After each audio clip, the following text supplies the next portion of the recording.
Welcome back, guys, to another Zero DTE video, and today Coach Ernie is going to be talking about volume profile, so make sure you stay tuned. If you're interested in becoming a pro trader, check out the link in the description where you can find Coach's education platform. Enjoy, guys.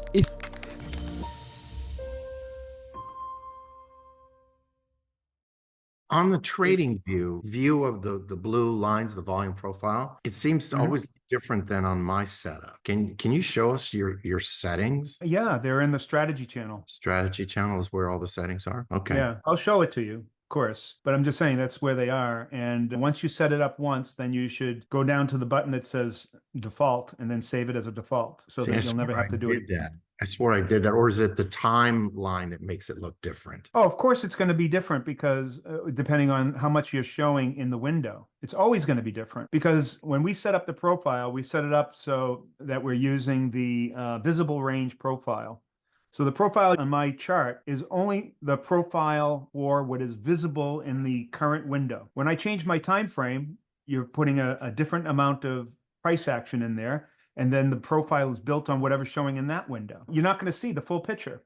You need to see the full picture in order to draw the structural elements. Once you draw the structural elements, quite frankly, you don't need the profile anymore. You only need the lines, the levels that you identified. But in order to draw those lines, you have to see all the available price action and then mark it up from there. Okay. Right? I'll demonstrate that. So we see the profile here. I have it on a 1-minute chart, and it only shows back to like around 8 o'clock this morning. So I'm going to change it to a 5-minute chart. And so therefore it's going to show way more data going back maybe a day or so. Sorry, what was that question? You're going to a 5-day 1-minute chart, correct? I have no idea. It's just a 5-minute chart, 5-minute bars. Oh, up on the top. Okay. Yep. Yeah, that's 1 minute. Yeah. All right. So the profile changed a bit to show what I'm now. Now watch. I'm going to squeeze more time in, and you'll watch the profile change even more. See how the profile changed? How did Because you the change profile, I just clicked and dragged inside the time bar at the bottom. So when you click and drag to the right, it squeezes more information in, more time. What settings do you have on the bottom where it says 1 day, 5-day, 1 minute? Are you choosing there or on the top? No, I'm dragging the timeline. No, below the timeline. date. Those numbers below the Well, timeline. I don't know. I never even look at that. I have no idea. The only Where it place says- I ever changed it is up here in the upper left by the symbol. I come up here and I choose, 1, 2, 3, 4, 5, 10 minutes, 45 minutes, hour, day, week, whatever.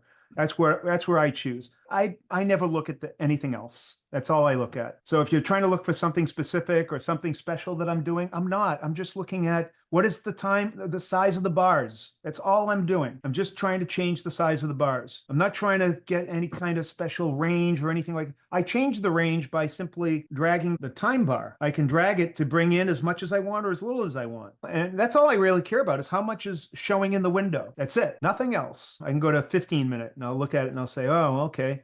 I don't need all this data down here in order to evaluate way up here. So then I'll just expand the time bar a little bit so it's not showing. Then it will redrew. I don't even need that. I'll expand it a little bit more. So I'm only seeing what I really need to see. Bam.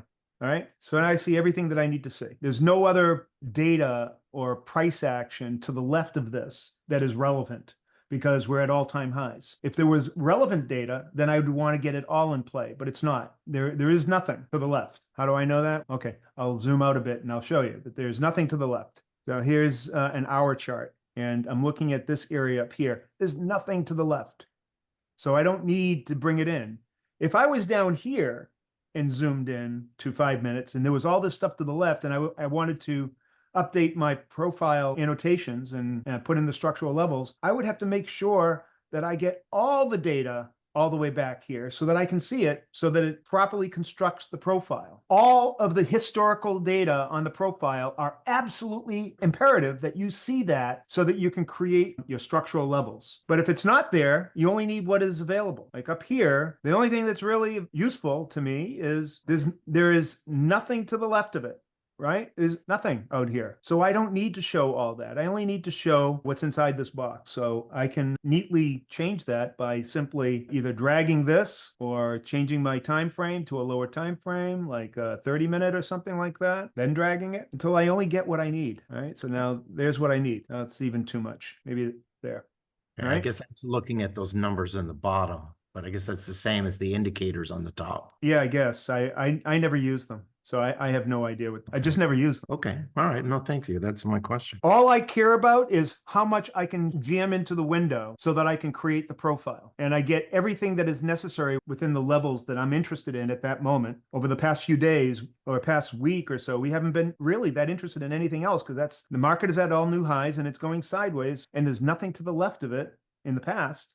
So that's all I'm interested in right now. And so I only use that as my guide to annotate my profile. Now, because I've been continuously annotating it, all the lines from previous sessions are there.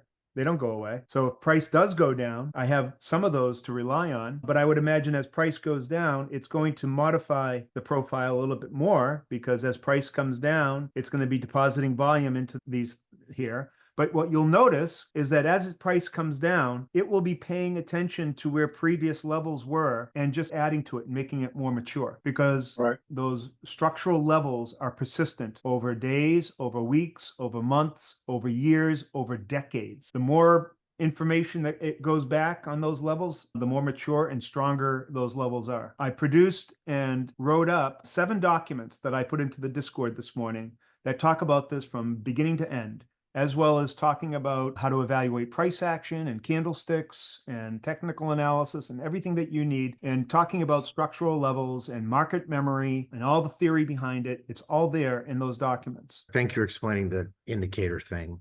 I was using the bar on the bottom, but I have the 1 minute to 5 minute, and I understood the time frame thing. So thank you for explaining that again. Yeah, the time frame is all I care about. The range, and I have all the price data in there so I can draw the profile correctly. And so then I can mark it up. But as I said, you just have to make sure wherever you are on the chart, you have to make sure that you get all of the historical time frame, all the historical action for the levels that you're interested in at that moment. This week, we're only interested in between 6,100 and, I don't know, 50 or 6,000 or 5,900.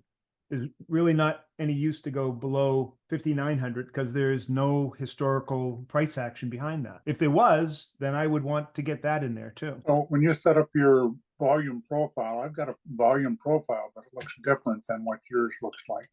If producing the same data. Set it up exactly. Then set it up exactly the way I set it up. I'm going to show you how to do that right now. Okay. And just do it the exact same way. My settings are screenshotted in the strategy channel. So if you go to the strategy channel and scroll up a little bit. I've seen this. I'm missing a step before. You just walk through it. That'd be great. All right. I'll just get rid of the volume profile. All right. It's gone. It's gone from the chart. I deleted it. So I go to indicators. That brings up this. Where was indicators? Oh, okay. It's indicators. up here in the top bar. Yep, got it. Yep. Then I choose technicals. Yep. Then I choose profiles. See, technicals on the left-hand side. Yep. Then profiles is the sub-tab. And then I choose visible range volume profile. Yep. Now notice how I also put a star next to it so that it will show up under my favorites. So I have all these favorites too. So technicals, profiles, and then visible range. And when I click on it, now when I click on it, it's going to come up this way. When you click on it, it's going to look entirely different. I'm going to show you when you click on it, what it's going to look like. I'm going to reset it to reset settings. So when you do it, it's going to probably look like this, and it's going to look like a jumbled mess. You're going to say, what the hell is that? That looks stupid. It looks nothing like what Ernie has. I don't know why they do this shit. It's completely useless. So the first thing you want to do is you don't need all these colors, and I'll show you. You can double click on it and you can get the settings, right? Click on the profile itself. You double click on it. Look, I'm just going to go to the profile. I'm going to double click. It brings up the setting. Another way to do it is up here, all of your screen indicators are listed up below the price in the upper left-hand corner. And then there will be a little, what looks like a hex nut, and those are your settings too. That's another way to get to your settings. Got it. You can also turn the indicators on and off by clicking this little eye. It's like a on-off switch for visibility. Oh, that's over on the left. Yeah, it's in the upper left-hand corner. All the indicators that you add to your chart will be up here.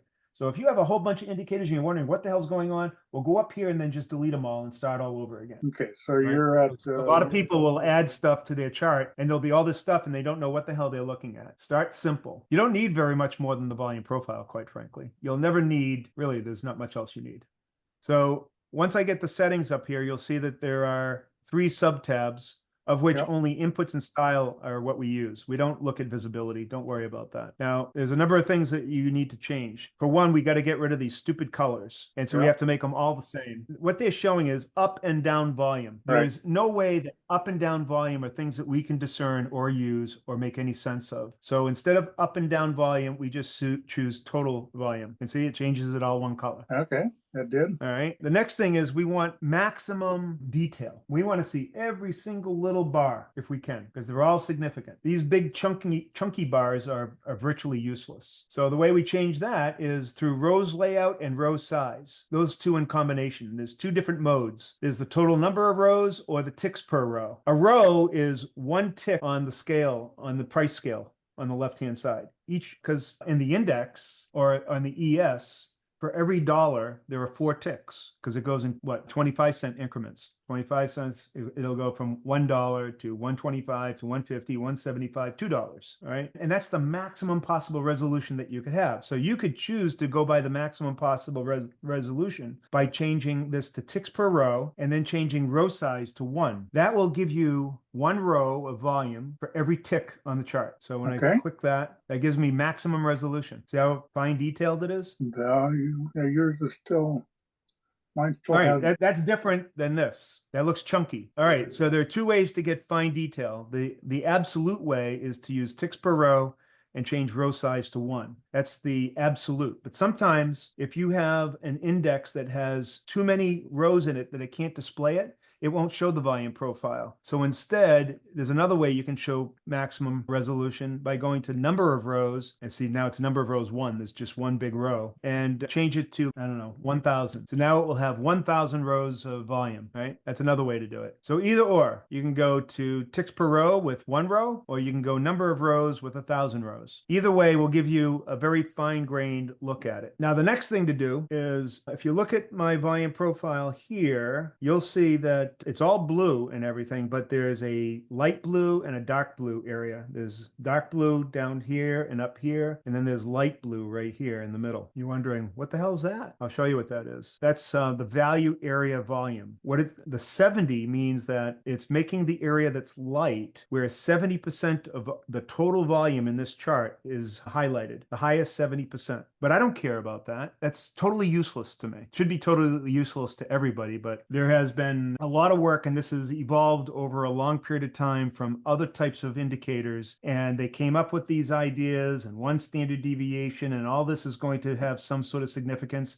And they went down a rabbit hole with that. Do not ever think that a line of demarcation between 70% or the light area and the dark area has any relevance whatsoever. It's completely arbitrary. You don't need it. And the way to get rid of it is to go to this value area and change it to 100. And then everything becomes the same color. And then never address value area high or value area low again. Don't ever listen to anybody that tells you that has some sort of significance, because it doesn't. It has 0 significance.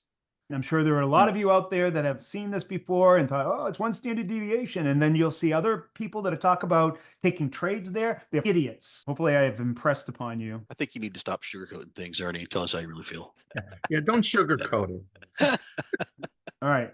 So the things that you need to change in style, only 2 things really. One is this thing called POC, and here mine is, I just made it colored red. The point of control is the level of volume that has the highest level of volume on this chart, right? And so right here, you can see where they've placed it down here. That is the bar, that level, whatever it is, comes out to, has the most volume at that level of any other level on the chart. So they place a line there and they call it the point of control. Completely arbitrary based on the profile that you're looking at, that you'll never use. And if you're using it and you think that it's an area where you can see support and resistance or pivot points, again, you're an idiot. Sorry, I had to continue with the theme, all right? So therefore, you get rid of point of control. You don't need it. Now, okay, so now we got it exactly how we want, except that it's a little difficult to see exactly where to draw the lines, because where we're trying to draw the lines is on the edges of those nodes, and then in the deep crevices, and then the cracks. Wherever there's an abrupt change in volume, those abrupt changes in volume are going to be lines of demarcation that the market has established, where they go from liquidity to low liquidity, or they're fighting for it and then not fighting for it. It's where the markets and the players are setting up their battle lines. It's where you're going to find support and resistance. Now, the problem is that it's hard to see when it's this squished. So what we want to do is extend it way out into the middle of the chart so it elongates it and exaggerates those lines of demarcation so they're easier to put lines on. Here, I'll just get rid of my lines. So it's squished. So the way we do that is right here on width. Right now it's set to 30%. That means that the biggest bar extends out 30% of the width of the window. So I can change that to something like 70 or 80. Yeah, I'll do 50 first, right? There's 50. Then I'll do 70. There's 70. It's getting better. If 70 works for you, that's great. But why not just go all the way? I'll go 90. Now it's much easier to see where those edges are and where those deep cracks are. Every single one of those big features are significant. So that changed the point specifically. Very good. Yes. Yeah, it just changes the width of the total diagram. It's like Play-Doh. You just took it and you just stretched it out. That makes sense. So it's easier to see those lines of demarcation, the edges of the nodes, where it goes from a lot of volume to no volume. Just think about it in the market. The market is getting to a level, and then all of a sudden, all the players are saying, I don't want to be below that level. Nobody wants to be there. So no volume is deposited there. And then when you do get there, they're like, I don't want to be here. I want to be somewhere else. So the market moves really fast through that area, depositing as little volume as possible, trying to find another area where they'll find value. And then when they find it, they create another node. And then they hang out there. That's how nodes are created. The market is deciding where there's value and where there isn't value. And the way that translates to our brains is, oh, the market's finding out where it's consolidating and finding value and where it's trending, where it's not finding value, where it's looking for value, right? Volume profile does a great way of exploiting that whole thing and seeing it, putting it right in front of your face. And you can see how the market's behaving and where it's finding value, where it's not finding value, and where the lines between those two are. So all we do is we accentuate those lines by drawing horizontal lines so that we know where they are. Because once we're zoomed in, because right now we're like way zoomed out looking at a lot of volume. And I want to zoom in and just concentrate on today. But once I zoom in, then the profile changes because the profile only shows what's visible in the window. But if I draw those lines when I'm showing all the profile, and then I zoom in, those lines are still there. Then I can just turn off the profile. I can just hide it. I can click this little thingy here and just hide it. But once I've seen all the volume that I need to see, then I can draw lines on it like I did here, drew lines. And I put them along all of these edges. See how it's following all these edges? That's a skill that you're going to have to develop. It's not a hard skill. It's like coloring inside the lines skill. If you can connect the dots or color inside the lines in a coloring book, you can do this. Don't overthink it. Don't think that I'm doing something extra special than you are. If you see a long line of demarcation, then put a friggin' line there. If you see a really deep crevice, then put a line there. I guarantee it will become significant when you zoom in, trade on that daily chart. I guarantee that it will be significant. Sorry, what was the question? So, and you draw those lines, you grab one of those profiles on the right to draw it? Yeah, so what I do is I have a palette here of all my drawing tools. All of these drawing tools, the reason why they're on this palette is because I favorited them, but they're all available here on the left-hand side under various places. Most of them are here under this 1, 2, 3. Oh yeah, I see them. I've got them. Yep, I've got them on my left. Yeah, the 6th element down. And all you have to do to get them on this palette is to click the star next to them. So you click that star. Oh, okay, and they become like a favorite. And then they show up in this palette. Once they're in this palette, they're easier to get to. Then you can just, move it around and then it's easy. And all these lines that I have here are this tool right here, the horizontal line tool. And I just make it a light color and as thin as possible so it's easier to put on there. Now, if you haven't already, you'll probably want to go to my video called Volume Profile Replay. It's in the course. If you also go to Discord and search for Volume Profile Replay, you will find that course, that video. And that's a class that I taught, I think, a little over 6 years ago. And I used to teach this class, taught it for a couple of years, taught it to thousands of people, how to do exactly what I'm showing you here, right? No, this has been very helpful. Thank you. All right. So now once this is all drawn, all I really care about now is today, right? And so now I can turn off the profile because I don't care. I have all the lines drawn. They're there, right? And all I care about is today. So here's today. How do I know it's today? Because I marked it off. It's actually, this is the morning session. I marked it off with these vertical lines, these 2 vertical dotted gray lines. And I remember in my teachings, I say that it's not just my teachings. Everybody knows that most of the volatility in a market occurs in the morning session. That's our opportunity to put on a trade for a wide variety of reasons that you'll learn about. Volatility is higher, it gives us our our best chance of putting on a risk-adjusted trade. You'll get the most potential profit, the best price. Everything about the morning is the best time. So we're looking for trades to make during that time. So therefore, I block it off with these lines so I can see. And then where it intersects that time with these structural lines is where I'm expecting price to come down and find support. So the whole theory here is we're trading with the trend, right? Now trends, they move like this, right? They never go in a straight line. They go up and down and like that. Would you agree? So if you were to choose where to get in on this trend so that you get the most opportune time that you can, where would it be along this white line? What points would you choose if you wanted to get in this trending market? The pullbacks, wherever it pulled back? No, that's when it does its reversal. Wherever it does this. Wherever it pulls back, because wherever it pulls back down to, that's going to give you the most potential upwards. So you always are going for these pullbacks. If you wanted to go with the trend and the trend is up, then you're going to wait for it to come down to a certain level where you feel like there's resistance and it's going to move back up, or support, it's going to move back up. The market moves like that. It goes, well, the best time to come in is whenever it pulls back. Okay. That's a fact. Now, the interesting thing is when we pull back, it almost always falls on one of these structural levels. Now you know why we're creating the structural levels. So what we're doing is in the morning, we say, okay, and the best time to do it is when volatility is higher because we're going to get the most action and reaction to those levels. So we do it in the morning session, which is from 9:30 to 12:30. We're waiting for a pullback to one of those levels, and then we take a trade anticipating that it's going to go up. Now, this morning, there were two different opportunities. One was right here. This is where I took one right there. Then there was another one where I did it right At here. 93. Yeah. But I already took the trade down here, so I just stuck with it, and then it moved up. But now it's stuck, and it's going between these two levels right now. Isn't that interesting that it's going between these two levels and it hit there? Now I drew these lines. I couldn't see these bars. They were hour bars or daily bars. Now I'm on a 5-minute bar. All these lines, they were like 20 bars and 20 different bars in one bar that I saw before. There's no way I could see these levels before. But now when I'm zoomed in, damn it, if these things aren't paying attention to those levels that I drew at a much bigger time frame. So by identifying these inflection points or these edges of nodes, we're identifying the likely areas where the market in real time is going to find support and resistance. And those nodes and those levels won't be just effective for looking at the volume profile over the past week. If you have a volume profile that goes back a month, a year, a decade, it'll still be relevant because the market has memory. It is singularly the most powerful tool in a pro trader's arsenal, besides maybe order flow. But volume profile first, then order flow. Those are the two biggies. Now, we don't deal much with order flow. That's okay.